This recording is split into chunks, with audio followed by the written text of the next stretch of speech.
Yes, hello mga kakumare. Nandito na naman ulit ang auntie nyo. Tara samahan nyo akong gumawa ng 100 pieces puto cheese in pandan flavor, dahil may pa-repeat order tayo ngayon. At since marami pa din sa akin ang nagmi-message kung paano ko ginagawa ang aking puto cheese, kaya ito ipapakita ko ulit sa inyo. Yung nauna kong video na naka-upload, ang nakalagay na recipe doon sa caption ay ang pinaka-small batch na pwede nyong gawin, para if ever hindi nyo agad makuha, at least hindi malaki yung pera na masasayang. Sa video namang ito, ay good for 100 pieces na puto cheese ang ibabahagi ko sa inyo. At sa mga nagtatanong kung naglalagay ba ako ng oil sa molder, hindi na po since naglalagay ako ng oil sa puto mixture ko. At kapag pandan flavor ang order sa akin na puto cheese, hindi na rin ako naglalagay ng vanilla, dahil naglalagay ako ng pandan essence. Tapos nagdadagdag din ako ng food color na kulay green hanggang sa ma-achieve ko yung kulay na gusto ko. Gradually lang din dapat ang paglagay ng food color, mahirap na pag binuhos mo agad lahat, sigurado may pagsisising magaganap sa bandang huli.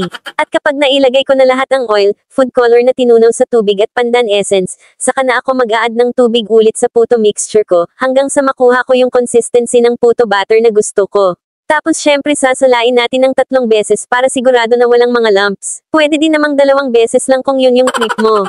Kasi nga di ba ibinahagi ko na lahat ng paraan pero may magrereklamo pa rin na hindi niya makuha, at bakit pumalpak, kasi hindi mo naman sinunod lahat ng sinabi ko, at nag-shortcut ka, kasi kung pinanood mo at ginawa lahat ng binanggit ko sa video, imposible na hindi mo makuha, bakit yung iba nakuha agad nila, kasi pinanood niya at inintindi yung mga sinabi ko. 12 minutes yung pag-steam ko plus 3 minutes sa pinakamababang apoy, yung parang nagpapain-in ka lang sa kanin ganun lang dapat kalakas, at kita nyo naman ang result diba?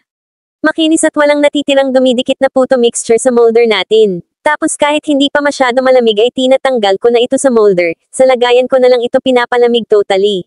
At kapag sigurado na ako na malamig na siya, saka ko palang ito aayusin sa bilao, para hindi agad-agad napapanis kahit hindi ilagay sa ref.